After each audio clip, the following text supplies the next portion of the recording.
Oi, gente, bom dia! O TN1 já está no ar e você vai ver em destaque.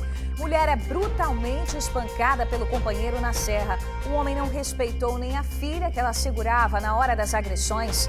Ainda na serra, 2 homens foram mortos a tiros no meio da rua. Criminosos de carro passaram atirando para tudo quanto é lado. Em Viana, um feto foi encontrado dentro do banheiro de um ônibus de viagem. O coletivo veio de São Paulo com destino a Sergipe. Sabe a Clarinha, que está há 21 anos em coma internada em um hospital de Vitória? Pois é, gente, exames de DNA apontaram que ela não é a criança sequestrada em Guarapari no verão de 1976. E quem aí gosta de pudim, hein? Melhor ainda, a receita que vamos ensinar hoje na Dica do Chefe não precisa ir ao forno e é super em conta. Delícia! Tem isso e muito mais na volta do seu TN1. Não sai daí não!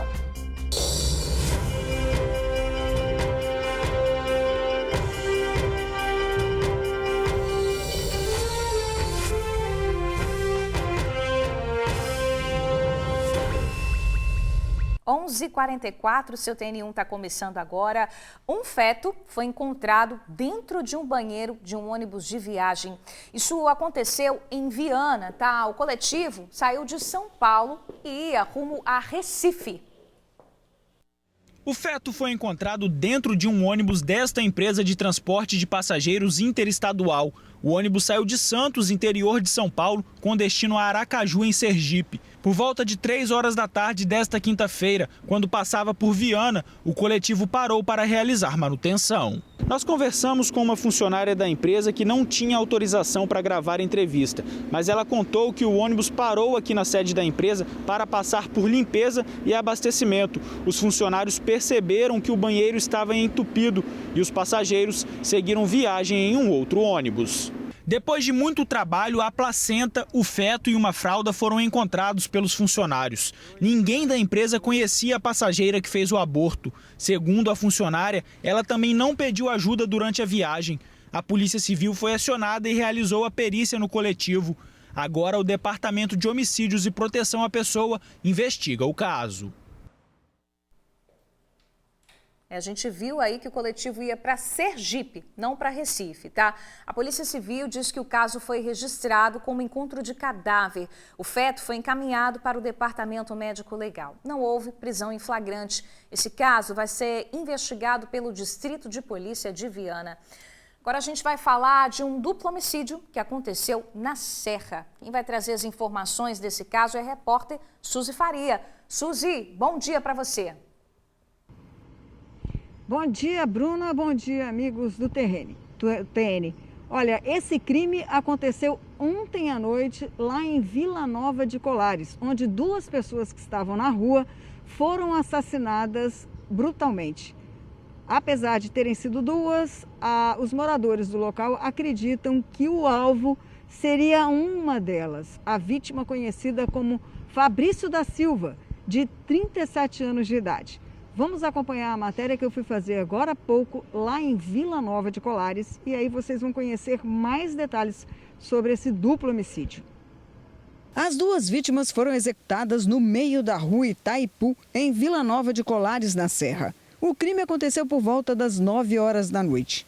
De acordo com os moradores, um carro passou pelo local e os ocupantes atiraram contra os 2.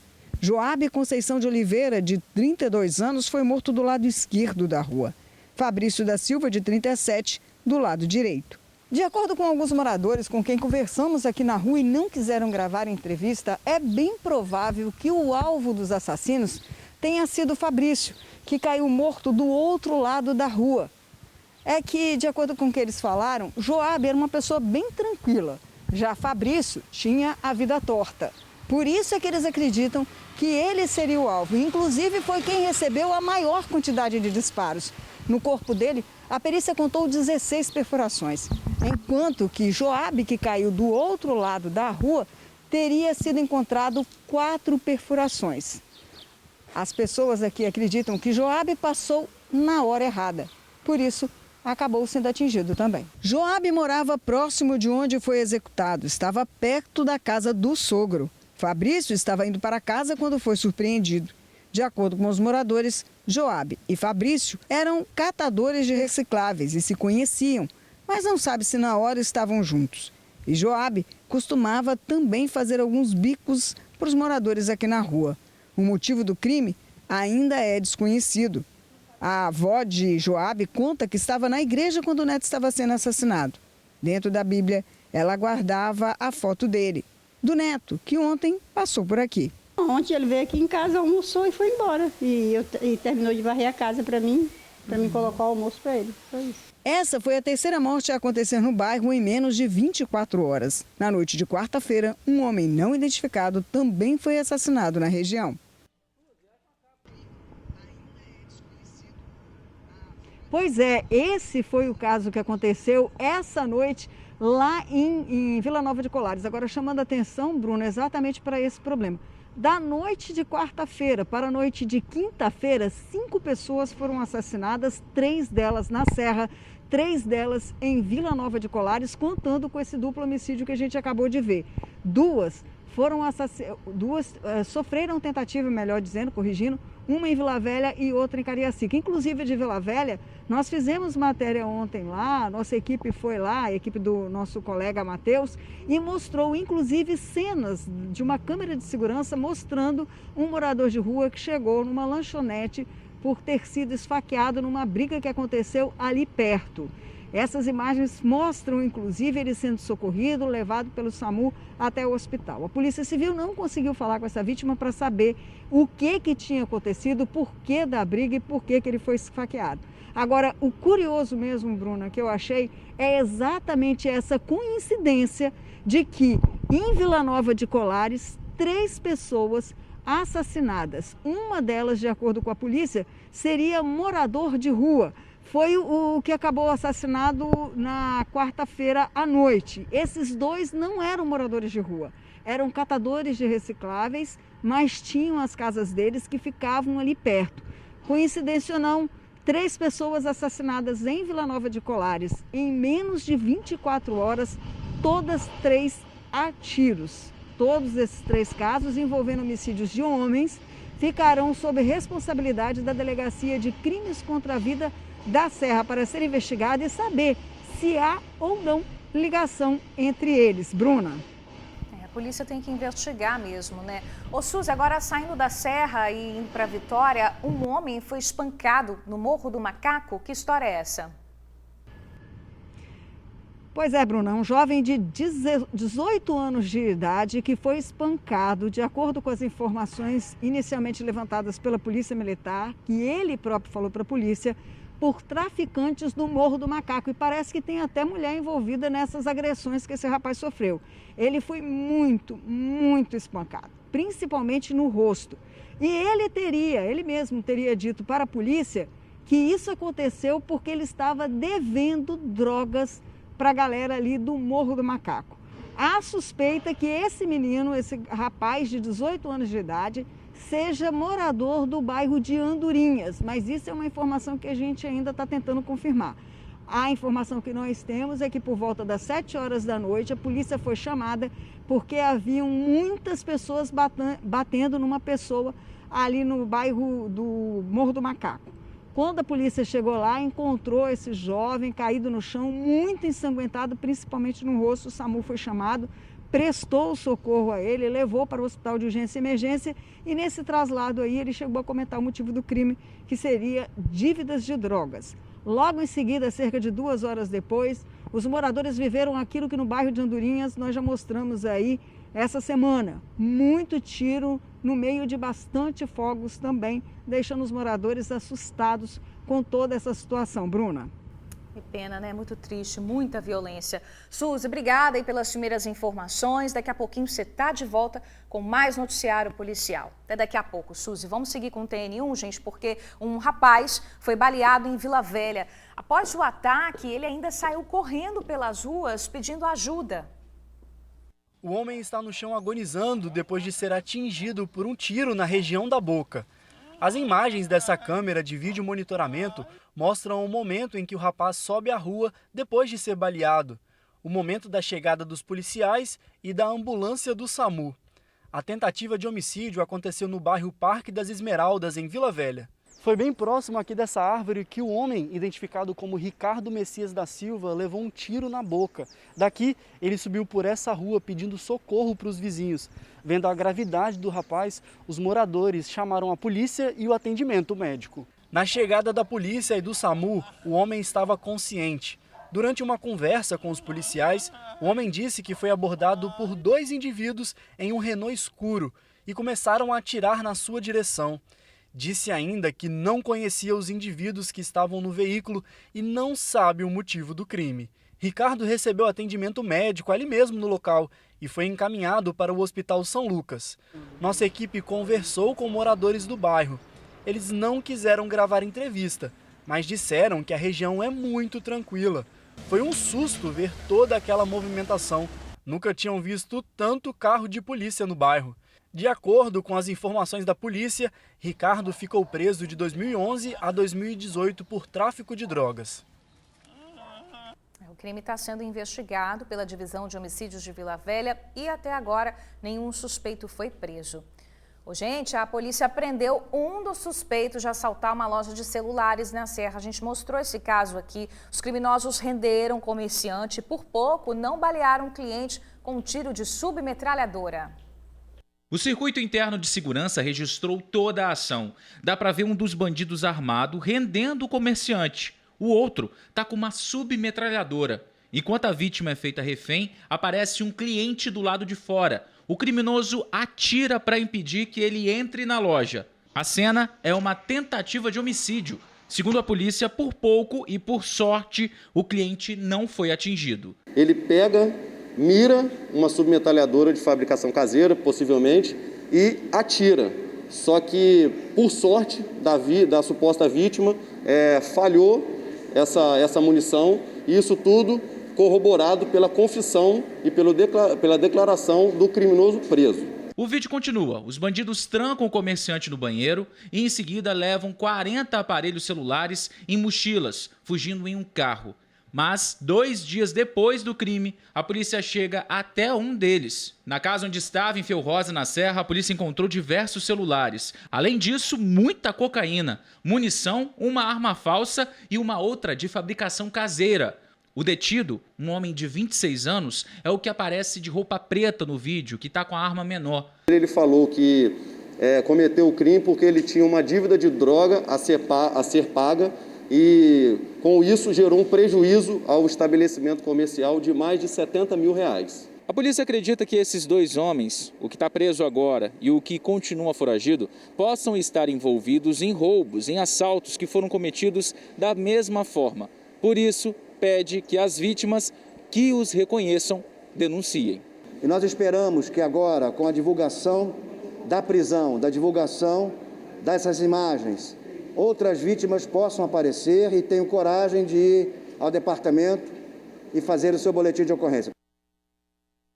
O suspeito foi autuado por tentativa de latrocínio, posse de moeda falsa, tráfico e associação ao tráfico, além de posse ilegal de arma. Gente, agora a gente vai falar do caso que chocou todos os capixabas essa semana. Um casal foi morto pelo filho que acabou tirando a própria vida depois desse crime. A Vanessa Calmon já está aqui com a gente para a gente conversar sobre esse assunto. Vanessa, vamos atualizar as informações. Os corpos seguem aí no DML, minha amiga. Bom dia para você. Exatamente. Bruna, muito bom dia para você, bom dia para todo mundo que acompanha o TN. Eu estou aqui em frente ao Departamento Médico Legal em Vitória, porque os corpos do Dr. Paulo de Oliveira, da sua esposa Raquel Eringer César e do filho do casal Guilherme Eringer César continuam aqui no Departamento Médico Legal, enquanto a filha, a outra filha do casal que mora no Canadá, não chega ao Espírito Santo. Por enquanto, de acordo com informações dos próprios membros da igreja, da qual o Dr. Paulo era pastor, há mais de 20 anos, os membros da igreja informaram que essa chegada da filha é esperada para a tarde de hoje, mas por enquanto ainda não tem horário para que ela chegue, então teria sido um pedido da própria filha que os corpos dos pais e também do irmão ficassem aqui no no Departamento Médico Legal enquanto ela não chega. E aí sim, quando ela chegar ao Espírito Santo, ainda deve ter algum trâmite legal em relação à liberação desses corpos e aí depois disso então vai acontecer o velório e o enterro. Por enquanto ainda não temos informações também sobre aonde deve acontecer esse velório, a que horas e nem aonde os corpos serão enterrados. Além disso, as novas informações em relação ao apartamento ali da família é que três pastores da Igreja Missão Praia da Costa estiveram no apartamento, fizeram uma limpeza do local, isso porque, de acordo com a polícia, o Guilherme teria escrito nas paredes, no chão e também em algumas janelas, alguns símbolos com tinta vermelha. E aí, então, ontem, final da tarde de ontem, 3 pastores estiveram no apartamento, fizeram a limpeza do local justamente para que quando essa filha chegasse do Canadá, ela não tivesse que ver toda essa cena. Vamos ver agora na matéria que eu preparei com Ronivaldo Nascimento. Pela manhã, os corpos do Dr. Paulo de Oliveira César, de 68 anos, da sua esposa Raquel Eringer César, de 61, e do filho do casal, Guilherme Eringer César, de 22 anos, permaneciam no Departamento Médico Legal. A expectativa é pela chegada da outra filha do casal, que está vindo do Canadá para o funeral dos pais e do irmão. A chegada está prevista para a tarde de hoje. A pedido dela, segundo familiares, os corpos serão mantidos no DML até a sua chegada. A tragédia envolvendo a família César aconteceu na madrugada de quarta, no apartamento onde moravam, que fica no 4º andar deste prédio em Vila Velha.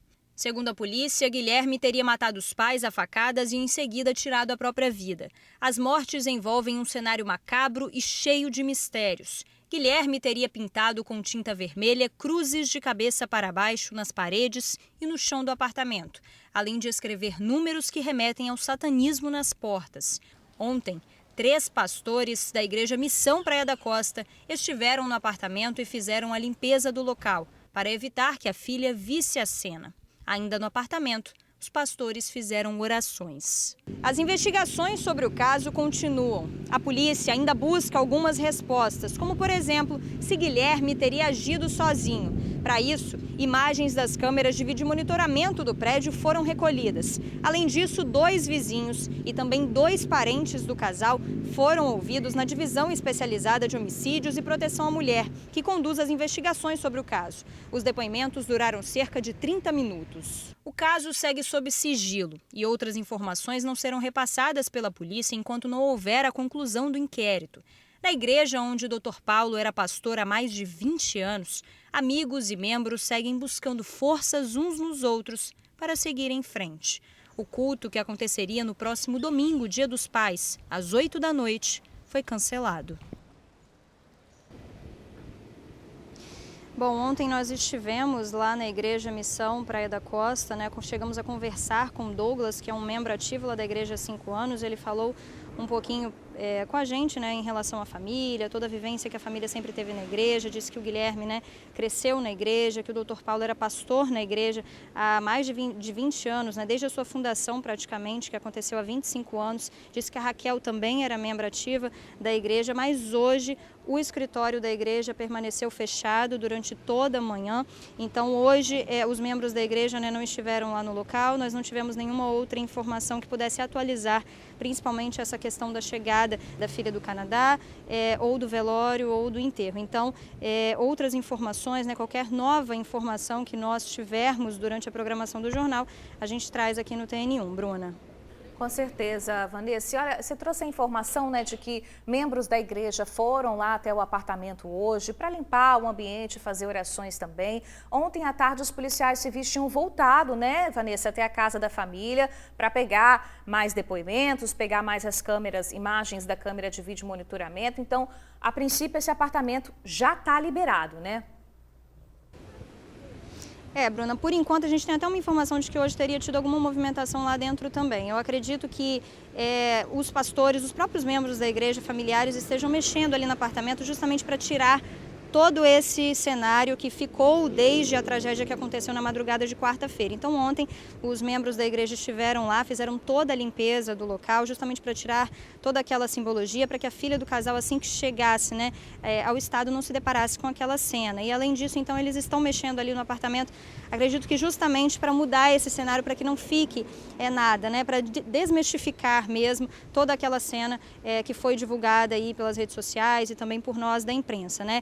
E justamente a polícia também esteve lá no local, no apartamento, colheu mais informações, pegou imagens das câmeras de vídeo monitoramento para dar seguimento, né, às investigações. A polícia quer ainda saber se de fato o Guilherme agiu sozinho, né? Por enquanto, por mais que tenham todas as evidências ali, a polícia quer de fato saber se ele agiu sozinho, se foi ele mesmo, né? Existe todo um trâmite legal que tem que acontecer em relação a uma investigação, já que aconteceu um crime ali. Então, por isso que a polícia busca todas as informações, houve vizinhos igual ouviu, houve também parentes, né, familiares do casal principalmente, para que a polícia consiga concluir esse inquérito. Mas é aquilo, né, Bruna? É uma investigação muito delicada que muitas vezes pode nem levar a uma motivação de fato do crime, já que não se sabe ainda, né? Há apenas informações de que o Guilherme estava passando por problemas psicológicos, era acompanhado inclusive por profissionais, por psicólogos, psiquiatras, mas ainda não se sabe de fato o que pode ter acontecido, o que pode ter se passado na cabeça do jovem para que toda aquela situação acontecesse. Então, na realidade, o trabalho da polícia nesse momento é justamente só para esclarecer algumas dúvidas em relação a como tudo aquilo aconteceu, mas talvez a motivação nem tenha, né, Bruna? Bem complicado mesmo, difícil. Ô, Vanessa, você tem alguma informação se essa irmã, né, a filha do casal, a irmã desse rapaz, ela já embarcou pelo menos lá do Canadá para vir para cá? Sim, Bruna, as últimas informações, as informações mais atualizadas que nós temos é de que sim, a filha já teria saído do Canadá, já estaria vindo para o Brasil. Um voo, em média, né, do Canadá para o Brasil dura em torno de 14 horas para chegar a São Paulo. E aí de São Paulo aqui para o Espírito Santo, mais 1h30. Então, acredito que no total aí, em torno de umas 15 horas e meia, 16 horas para que ela chegue aqui no Espírito Santo. Por isso que a gente não sabe precisar ainda a hora em que ela chega ao estado. Mas a informação é que ela já teria saído, sim, do Canadá e já estaria vindo, né, em direção ao Espírito Santo. E aí, assim que ela chegar, então, vai ter todo o preparo, né, do velório e do enterro para que ela possa se despedir dos familiares numa situação muito triste, né? Sem dúvidas, a gente, claro, vai continuar acompanhando esse caso. Vanessa, obrigada aí pelas informações, tá? Bom trabalho para você. Gente, policiais da Delegacia de Repressão às Ações Criminosas Organizadas cumpriram 6 mandados de busca e apreensão em Vitória, Serra e também Colatina. As ações são em apoio à Operação Candeeiros da Polícia Civil do Acre, que investiga uma empresa capixaba suspeita de fraudes na execução de contratos licitatórios para troca de iluminação pública no município de Rio Branco. Foram apreendidos computadores, celulares, além de vários documentos e contratos empresariais. A polícia investiga crimes de corrupção ativa, passiva, peculato, lavagem de dinheiro, associação criminosa e crimes de licitação. Durante as buscas, um homem de 65 anos foi preso em flagrante num escritório no Barro Vermelho, na capital. Os policiais encontraram 2 espingardas de calibre 12 e 38. Ele foi autuado por posse ilegal de arma de fogo. O suspeito pagou fiança e vai responder em liberdade. Olha, 2 dias depois do incêndio que destruiu uma madeireira na Serra, a gente vem acompanhando esse caso, as equipes, gente, ainda trabalham no local. A gente vai voltar a falar com a Suzy. Suzy, que trabalho demorado é esse, hein? Agora, boa tarde para você. Boa tarde, Bruna. Exatamente, desde terça-feira à noite, quando o incêndio começou na madeireira aqui, é que os bombeiros estão empenhados em conter as chamas e depois fazer o rescaldo para evitar que o fogo continue. Isso porque o material que estava estocado é altamente inflamável. Nós estamos aqui do lado onde o fato aconteceu e vamos mostrar aqui com toda a segurança, até porque o material aqui, ó, esse muro enorme que está aqui, que vocês podem ver, ameaça desabar a qualquer momento. Inclusive, quando nós estivemos aqui do outro dia, esse pedaço estava íntegro. E olha como vocês podem ver, ele caiu para o lado de cá. Olha só, todo o concreto aqui no chão, caiu todo nessa área aqui, ó. E lá dentro, eu não sei se o Diego vai conseguir. Diego, vamos tentar chegar só mais um pouquinho aqui dentro de toda a norma de segurança, ó. Vocês podem ver que ainda tem fogo lá, ó. Lá dentro, nesse monte de ferro retorcido, onde tinham 4 carretas, uma empilhadeira, a gente pode ver que ainda tem fogo. E é esse rescaldo, Bruna e amigos do TN, que o Corpo de Bombeiros está fazendo. A gente vai voltar aqui. Eu vou pedir a quem vai conversar com a gente agora até para explicar isso, o Diego vai passar aqui nessa área. Quem vai explicar para a gente por que tanto trabalho e quantas equipes participaram aqui desse incêndio durante todo esse tempo é a Tenente Andresa, que é da assessoria de imprensa lá do Corpo de Bombeiros. Boa tarde, Tenente, como vai? Tudo bem? Boa tarde, Suzy. Boa tarde a todos que nos acompanham no TN. Agora, conta pra gente por que tanto tempo, tantos dias no combate ao incêndio que aconteceu na Madeireira? Então, Suzy, é um galpão bem grande que armazenava uma grande quantidade de combustível, de madeira. E a madeira, ela tem uma característica que ela queima em superfície e em profundidade. Então, precisa de muita água para penetrar nessa madeira, para resfriar ela por dentro e para esse fogo não voltar. Como se fosse uma brasa, que às vezes o fogo volta. Na madeira acontece isso, então a gente precisa de resfriar bastante, são ações bem demoradas. E a gente pode perceber ali, Tenente, que ainda tem fogo lá dentro, como a senhora falou aí, de uma brasa, né? Quantas equipes trabalharam? Quanto tempo elas vão ficar aqui? Isso, no primeiro dia, 21 bombeiros militares e 7 viaturas estiveram durante toda a madrugada. No outro dia, 4 viaturas de combate a incêndio permaneceram e a gente deu início a um revezamento com as equipes de combate a incêndio da Grande Vitória, por ser um galpão muito grande, uma área muito grande e um trabalho muito cansativo, extenuante. Então, cada equipe da Grande Vitória de combate a incêndio permaneceu durante 4 horas atuando, até mesmo para a gente ter uma maior eficiência nesse rescaldo. E hoje, por exemplo, o trabalho continua. A gente viu, como eu falei para a senhora, que tem ainda alguns locais focos, tem fogo lá dentro ainda. As equipes permanecem, a perícia vai vir. Como é que são os próximos passos? Isso. Então, as equipes, elas hoje de manhã deram como finalizado a atuação, porém o perito vem agora à tarde. Se houver necessidade de algum ponto a mais de resfriamento, o perito vai solicitar o apoio da equipe. Então, eles estão em QAP aguardando essa chegada, né? Estão ali aguardando a chegada do perito para que ele informe ali se vai haver necessidade ou não. Ok, bem, como nós vimos aí, já mostramos que tem um foco de incêndio ali, é bem capaz que esse perito avalie aí para que continue esse trabalho de rescaldo. Lembrando, 4 caminhões, uma empilhadeira, um carro pequeno, mais de 1.600 metros cúbicos de madeira que estavam aqui foram destruídos, além da estrutura, né, do telhado que derreteu praticamente ali dentro. Nós agradecemos aí a participação aqui do Corpo de Bombeiros, na pessoa da Tenente Andresa. Obrigada pelas explicações e voltamos com vocês aí no estúdio, Bruna. É, um incêndio de grandes proporções, ainda bem que ninguém ficou ferido. Suzy, obrigada aí pelas informações, viu? Gente, um acidente envolvendo 5 veículos deixou 4 pessoas feridas no sul do estado. Essa batida aconteceu na BR-101, pouco antes das 5 horas da manhã de hoje. A logística do acidente não foi divulgada, mas envolveu 4 carros de passeio e uma carreta. As 4 vítimas ficaram presas às ferragens e precisaram ser socorridas pelo Corpo de Bombeiros. Elas foram levadas para os hospitais da Grande Vitória. Hospitais da região. O estado de saúde não foi divulgado. Por conta da batida, o trânsito na região ficou interditado por quase 3 horas e às 8 da manhã foi completamente liberado. E tem resultado no exame de DNA feito para verificar se a menina desaparecida em Guarapari era Clarinha, que está internada há mais de 20 anos em Vitória.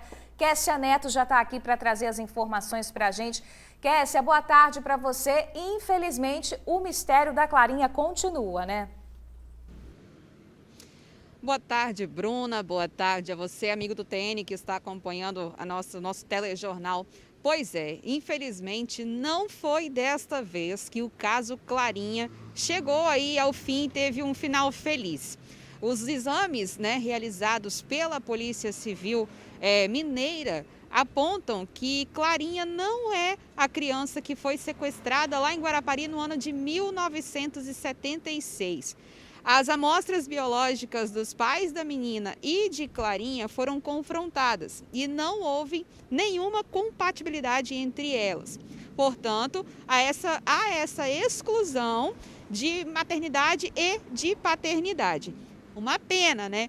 pois todos nós criamos uma expectativa, pois sem dúvida chegaria, né, ao fim. Então nós teríamos aí um final feliz para Clarinha, e também não só nós da imprensa, mas também os policiais que cuidam de Clarinha há cerca de 20 anos lá no Hospital da Polícia Militar.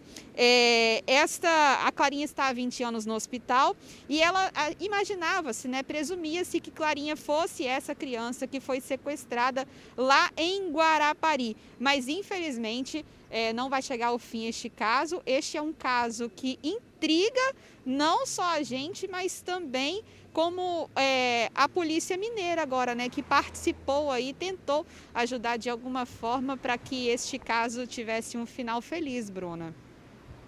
A gente vai continuar torcendo, né, para que essa história tenha, assim, um final feliz. Kessia, obrigada aí pelas informações, tá, minha amiga? Gente, 10 pontos na boca. Esse foi o resultado de uma agressão brutal sofrida por uma mulher na Serra. Olha só a situação, gente. O marido dela não respeitou nem a filha que estava no colo da vítima na hora. 10 pontos na boca. Esse é o resultado da brutalidade de um homem. Com os lábios inchados e dificuldades para andar por causa das pancadas no joelho, a dona de casa conta que foi agredida pelo companheiro com a filha pequena no colo. Como ele é meio mais agressivo, chega e me puxa a minha filha, arranca do meu braço. Agora você não vai sair com ela, não. Do nada, né, ele vai me dar um soco na minha boca. Daí a gente começou a morder uns aos outros, agredir, dar porrada, soco, a gente vai lá pro quarto. A mulher de 36 anos de idade vivia com o agressor há cerca de 3 anos. Um relacionamento repleto de violência física e psicológica. Sempre, muitas vezes mais humilhada, todos os dias humilhada, que eu não presto, que eu não valo nada, que eu sou burra, que eu não tenho nem ensino médio, entendeu?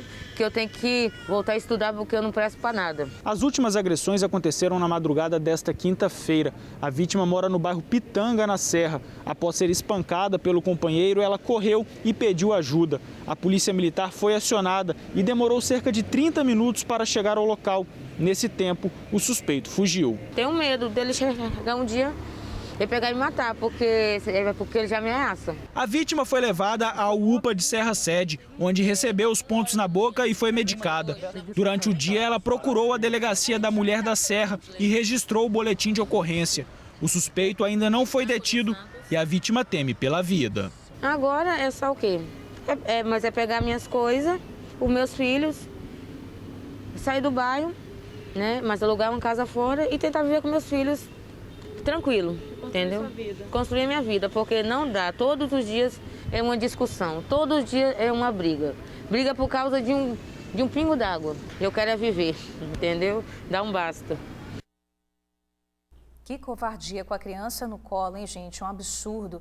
De acordo com a Polícia Civil, a vítima solicitou a medida protetiva de urgência. As investigações desse caso vão ser conduzidas pela Delegacia da Mulher e até o momento o suspeito desse crime bárbaro aí não foi preso. A gente está falando dessa moça aí que foi agredida e amanhã a Lei Maria da Penha completa 15 anos, tá? Em Vila Velha existe atendimento especializado e várias ações estão sendo promovidas para conscientização. A Guarda Municipal também está preparada para atender casos de violência contra a mulher. Neste sábado, a Lei Maria da Penha completa 15 anos. Sancionada no dia 7 de agosto de 2006, a lei visa proteger a mulher vítima de violência. Para comemorar alguns avanços da data, a Prefeitura Municipal de Vila Velha promoveu na manhã desta sexta-feira uma ação educativa de conscientização. A subsecretária de Assistência Social do município fala sobre a importância da ação. Hoje nós temos o CRANVIVE, que é um centro de referência que presta esse atendimento às mulheres que sofrem violência doméstica. É um centro onde existe o atendimento psicossocial, que é uma ferramenta rica e forte para esse tipo de denúncia. A Guarda Municipal do município também está preparada para atender estes casos. A Guarda Municipal hoje toda está preparada para receber denúncias de violência doméstica, tendo o olhar de respeito e atenção às denúncias que estão surgindo. Então existe toda essa capacitação, existe toda essa preparação do profissional que exerce a função do guarda municipal de atender as demandas que estão sendo apresentadas. Dados divulgados pela Secretaria de de Segurança Pública e Defesa Social aqui do Espírito Santo apontam que de janeiro a junho deste ano foram registrados 48 casos de feminicídio aqui no estado. Dados divulgados pelo Tribunal de Justiça do Espírito Santo apontam que no ano de 2020 foram solicitadas 7.901 medidas protetivas. De janeiro a junho deste ano, o número foi para 4.483. A Lei Maria da Penha não contempla apenas os casos de agressão física. Também estão previstas as situações de violência psicológica, difamação e calúnia. Infelizmente, aqui no estado, a violência contra a mulher parece não ter fim. O dia 4 de julho ficará marcado na família da Camila Rodrigues Pião. A jovem de 19 anos morreu após ser atingida na cabeça por um disparo de arma de fogo quando estava em um bar no bairro Alecrim, em Vila Velha.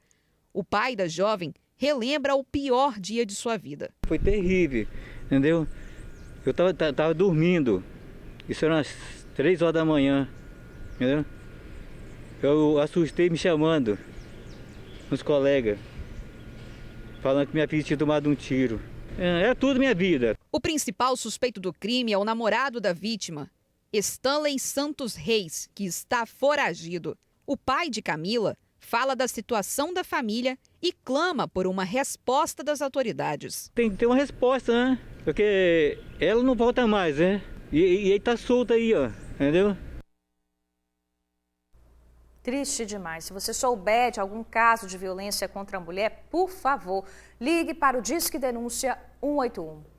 Agora a gente vai falar que o Superior Tribunal de Justiça determinou que fosse solto o juiz Alexandre Farina, preso, acusado de vender sentenças. O outro juiz que também foi denunciado continua detido. Tá? Vamos lá para fora. A Vanessa Calmon já está por aqui. Vai trazer mais informações para a gente. Agora, boa tarde, Vanessa. Boa tarde, Bruna. É isso mesmo, o Superior Tribunal de Justiça concedeu habeas corpus ao juiz Alexandre Farina, que estava preso no quartel da Polícia Militar desde a última sexta-feira por conta das investigações acerca de compra e venda de sentenças aos quais ele é suspeito, assim como o juiz Carlos Alexandre Gutmann. A defesa do juiz Carlos Alexandre Gutmann, inclusive, entrou com o mesmo pedido de habeas corpus, mas, por enquanto, a decisão do Superior Tribunal de Justiça é apenas para Alexandre Farina, por isso Alexandre Farina agora segue sendo investigado, mas em casa. De acordo com o Superior Tribunal de Justiça, Farina não estaria oferecendo nenhum tipo de risco às investigações e por isso, então, ele não precisaria ficar preso lá no quartel da Polícia Militar e agora, então, ele ficará solto, né, com esse pedido de habeas corpus. Já o juiz Carlos Alexandre Gutmann, então, não tem decisão ainda sobre o pedido de habeas corpus, por enquanto, ele segue detido lá no quartel da Polícia Militar. Os dois juízes são investigados, então, uma investigação do Ministério Público sobre a compra e venda de sentenças na região da Serra, onde eles atuavam. Eles estão afastados das atividades desde março deste ano e as investigações começaram em fevereiro. Logo após, as investigações também, na realidade, né, começaram logo após as investigações do assassinato da doutora Milena Gotardi. Ela que foi assassinada, né, o principal acusado de ter cometido esse assassinato é o ex-marido dela, o ex-policial civil Hilário Frasson. Em depoimento à polícia, o executor deste assassinato teria dito aos policiais que Frasson preferia que o crime fosse cometido na Serra, porque lá ele teria um juiz amigo. E foi aí, nessa ocasião, então, que, de porte, né, dessa informação, a polícia começou uma outra investigação paralela e descobriu uma troca de mensagens entre Hilário Frasson e o juiz Alexandre Farina, chegando então a um caso que aconteceu em 2017 envolvendo um empresário que também teve a prisão preventiva decretada na última semana e esse empresário então teve uma sentença favorável a ele em 2017, dada pelo juiz Carlos Alexandre Gutmann, que também teria sido beneficiado nesse esquema. Então a polícia continua as investigações. Por enquanto, então, Alexandre Farina teve o pedido de habeas corpus concedido, vai continuar sendo investigado, mas de forma domiciliar, não mais lá no quartel da Polícia Militar. E o juiz Carlos Alexandre Gutmann, então, segue detido no quartel da Polícia Militar em uma sala que eles chamam de especial, né? Justamente para esses casos que envolvem magistrados. Bruna. Tá certo, Vanessa. Obrigada aí pelas informações. Bom trabalho para você, minha amiga. Gente, vamos aproveitar para a gente ver como é que está o tempo lá fora nesse momento? Tá aí, ó, o céu está bem coberto por nuvens e vai ser assim o dia inteiro, tá? O tempo instável, possibilidade de chuva fraca em alguns momentos. Aqui na Grande Vitória, mínima de 18 e máxima de 26 graus. À noite deve ficar mais friozinho ainda, tá? O sábado vai ser parecido e também com possibilidade de fortes ventos. Essa frente fria deve se afastar um pouquinho só no domingo e aí o sol deve aparecer ainda entre nuvens. Agora a gente fala de vacinação contra a Covid. A vacinação está avançando, né? Graças a Deus. E no mês que vem, gente, já deve começar a imunização em massa dos adolescentes que têm entre 15 e 19 anos. Coisa boa, né? Mas a garotada que tem alguma comorbidade, está aí na faixa dos 12 aos 17 anos, vai poder ser vacinada ainda esse mês.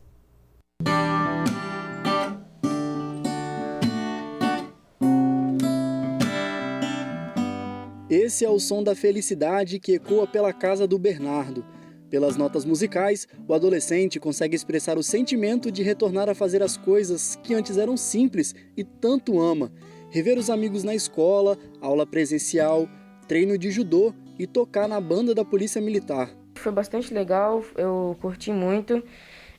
Alguns, né, eu tinha um WhatsApp, a gente ficava trocando ideias pelo WhatsApp. Conversei com eles na escola, a gente matou aquela saudade de um ano e meio, particularmente, né, sem estudar.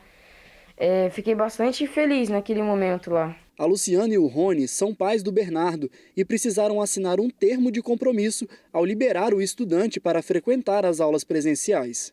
Isso porque o adolescente tem bronquite asmática e ficou com medo de se contaminar com a Covid-19. Na escola, segue todas as medidas de segurança. Eu, junto com ele, ficava assim apreensiva e querendo esse retorno, até mesmo não só pelas atividades, mas pelos amigos. Hoje, a família respira aliviada. Isso por conta do avanço da vacinação no Espírito Santo. Na faixa de 15 a 19 anos, serão vacinados até o início de setembro. Já os de 12 a 17 anos com comorbidade foram incluídos no grupo prioritário, com vacinação prevista ainda para agosto. Como o filho tem 13 anos e é asmático, Bernardo está nesse grupo. A sensação é muito boa, entendeu? Porque a gente respira, entendeu? A gente respira. Porque sabendo que o Bernardo vai voltar às atividades normais e sabendo que devagarzinho vai voltando tudo normal, então a expectativa é muito positiva. Por isso, pais e adolescentes, fiquem atentos às datas para o agendamento da vacinação. É importante lembrar que apenas um imunizante foi autorizado pela Anvisa nessa faixa etária, que é a vacina da Pfizer. A vacinação dos adolescentes tem se mostrado relevante, principalmente agora com o retorno das atividades escolares, em que ocorrerá um aumento da circulação de pessoas e automaticamente um aumento da circulação do vírus. Porém, a gente tem que ressaltar a importância da continuidade da vacinação nas faixas etárias que já estão em curso, além de continuar o uso também das medidas de proteção e de segurança, porque só assim a gente vai conseguir diminuir a incidência da doença. É isso aí. Vamos aproveitar e atualizar então como é que está a pandemia aqui no estado. Nas últimas 24 horas, o estado registrou 5 mortes pela Covid-19. Nosso painel já está aqui atualizado. Foram 15 mortes nas últimas 24 horas, não 5, tá? No total, então, são 11.959 óbitos. Mais de 545 mil casos foram confirmados. 523.800 pessoas conseguiram se recuperar da doença e agora a gente atualiza a imunização aqui no estado, né? O nosso painel vacina também já está por aqui e a gente observa que o painel atingiu aí a marca de 2 milhões de vacinados, né? Coisa boa, mais de 2 milhões, 14 mil pessoas conseguiram tomar a primeira dose, enquanto mais de 905 mil pessoas foram imunizadas com a segunda dose. A gente está falando de vacina, hora então da gente passar aí o panorama dos agendamentos da vacinação. Se tem agendamento previsto para hoje, eu vou falar agora, tá? A Prefeitura de Vitória abriu agora há pouco, às 11 horas da manhã, o agendamento para a segunda dose da Coronavac. Então, entra lá no site da Prefeitura de Vitória para ver se por acaso ainda tem vagas disponíveis, tá? Essas vagas são para quem tomou a primeira dose da Coronavac até o dia 10 de julho. O agendamento abriu às 11 horas da manhã dessa sexta-feira. Em Vitória vai ter mais agendamento previsto para hoje, às 2 horas da tarde, 14 horas, para aplicação da segunda dose da AstraZeneca para quem recebeu a primeira dose até o dia 3 de junho. Fique atento ao site, então, para você conseguir fazer o seu agendamento em Vitória, tá? O site é o agendamento.vitoria.es.gov.br. A Prefeitura de Vila Velha informou o seguinte, que vai disponibilizar hoje, sexta-feira, mais de 11.400 vagas para vacinação da Covid-19. Esse agendamento vai ter início às 3 horas da tarde. Você tem que entrar lá no site da Prefeitura de Vila Velha para saber que doses são essas, para que grupo serão destinadas essas doses. O site é vacina.vilavelha.es.gov.br. Prefeitura de Cariacica informou para a gente que tem um novo agendamento previsto na segunda-feira. Então, você já vai se programando, dia 9, segunda-feira, ainda não informou o número de vagas e nem para quem é destinado, mas aí você já vai se programando, vacineconfia.es.gov.br para você conseguir agendar a sua vacina em Cariacica. Guarapari, gente, é o seguinte, a Prefeitura de Guarapari informou que na próxima segunda-feira, dia 9, vai ter uma ação de vacinação por livre procura para gestantes e puérperas, ou seja, você não vai precisar agendar a sua vacinação se você faz parte desse grupo, gestantes e puérperas. Vão ser atendidas as gestantes que tiverem aí 90 dias ou mais da aplicação da primeira dose da vacina da Pfizer. Fique atento, então, você aí que é moradora de Guarapari, gestante ou puérpera. Viana e Serra, por enquanto, a gente ainda não tem informação se vai ter agendamento previsto para hoje ou para segunda-feira, mas de qualquer maneira, fique atento aí, você que mora na Serra ou em Viana, nos sites das prefeituras para não perder nenhum detalhe do agendamento, tá bom? Vamos mudar aqui de câmera para a gente falar do momento fofura agora no TN, gente. Uma moradora da Serra que tem 83 anos e é fã declarada da PRF, a Polícia Rodoviária Federal. Então, ontem, no dia do aniversário dela, os policiais decidiram fazer uma surpresa à idosa. Olha só que alegria que ela ficou. Sirene Giroflex ligados. Quinta-feira à noite teve operação da PRF no bairro de Fátima, na Serra.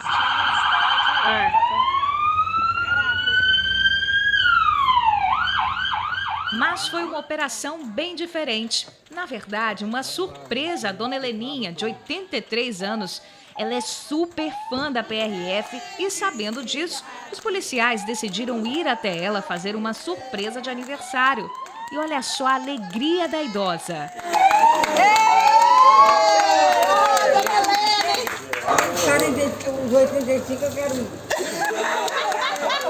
A visita surpresa foi organizada por uma amiga da dona Heleninha, que sabia da admiração da idosa pela corporação.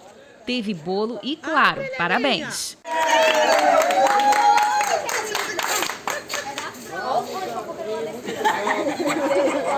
Pelas fotos dá para ver claramente que dona Heleninha gostou da festa, né? Ah, e ela disse estar ansiosa pelo aniversário do ano que vem. Vai que rola outra surpresa dessa, né?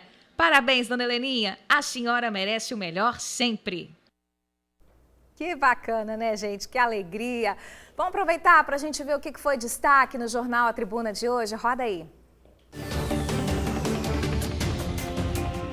Sexta-feira, 6 de agosto, veja os destaques do Jornal A Tribuna. Bandidos fingem ser servidores do INSS e dão golpes em aposentados. Na foto principal, Flá troca músicos e não desafina. Economia de até R$200 na conta de luz com troca de eletrodomésticos. Nova escola e empresa aérea abrem 334 empregos e aceitam currículos. Pastores vão a apartamento limpar mensagens e orar. E veja ainda na edição de hoje, banquetes de delícias para o paizão. Exame descarta que Clarinha seja criança sequestrada. E lições das Olimpíadas para a vida.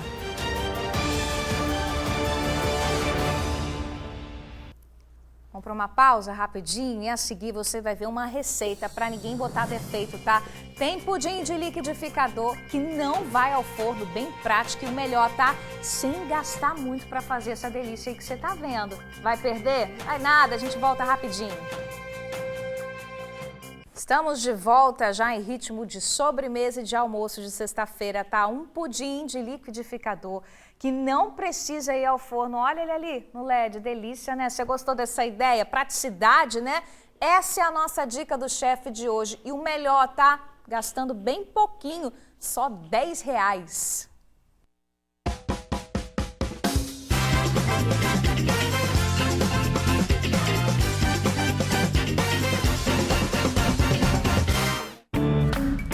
Nossa dica do chefe de hoje começa com essa moça que está fazendo um sucesso pelas ruas de Vila Velha.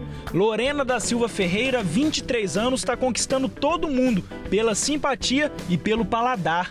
Ela vende bolo no pote, empadão de frango, pavê, bombom de pote e pudim de liquidificador. São várias delícias. E hoje nós viemos até a casa da Lorena para aprender a como fazer o pudim de liquidificador. E eu já te garanto que é fácil, prático e bem baratinho. É isso mesmo, né, Lorena? É sim, com R$10 você consegue fazer 6 potinhos de pudim de liquidificador, é super fácil. E ó, gente, a Lorena, ela tem a lojinha na internet, mas ela faz sucesso mesmo saindo pelas ruas e vendendo. Eu vendo bastante em escolas, oficinas, em salões. Eu atendo de 11h30 às 6h30 da noite, todos os dias. E me diz uma coisa, tá vendendo bem nessa? Sim, tá vendendo muito bem. Mexer com comida agrada qualquer pessoa, principalmente quando é bom. Eu sempre gostei de fazer doce, porque eu amo doce, então eu vi que aí poderia arrecadar alguma coisa pra mim. E acabei gostando e aprendi, conheci bastante clientes e tô aí até hoje. Então chega de papo e bora pra cozinha fazer essa receita? Certeza. Partiu, vamos lá!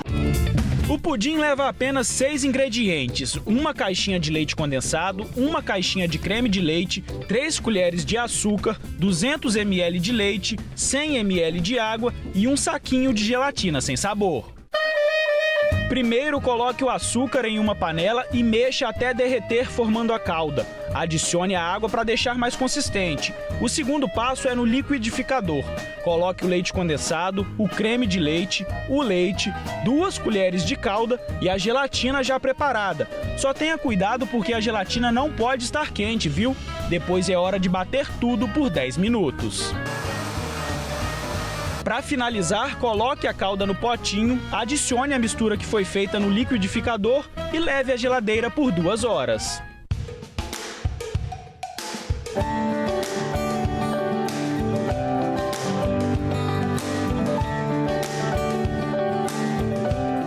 Ó, gente, já estamos aqui na cozinha, o pudim tá pronto, a Lorena já está vindo com ele ali. E deixa eu falar uma coisa, eu vou ter que tirar a máscara, porque eu vou experimentar essa delícia com certeza. Licença, tá?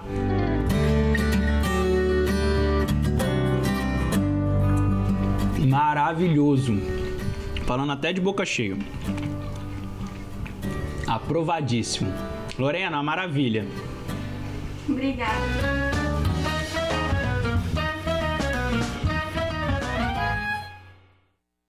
Gostei, hein? Porque é fácil de fazer. Será que eu consigo? É só bater no liquidificador, basicamente, né, gente? Não é possível. Eu vou tentar lá em casa, qualquer coisa eu conto pra vocês, tá? Se der certo. Se não der certo, eu não conto, não. Mas se você preferir encomendar, vai lá na página da Lorena, né? Tem essa e várias outras delícias. Anota aí, @lá.Casa dos Doces. E você, aí de casa, assim como a Lorena, se quiser ensinar pra gente uma receitinha na Dica do Chefe, entre em contato com a nossa produção. Nosso WhatsApp é o 99792-2530. 12:39, a gente vai ficando por aqui. Boa sexta-feira para vocês. Tô de folga fim de semana, tá? Amanhã, Jorge tá aqui com vocês. Tchau, até segunda.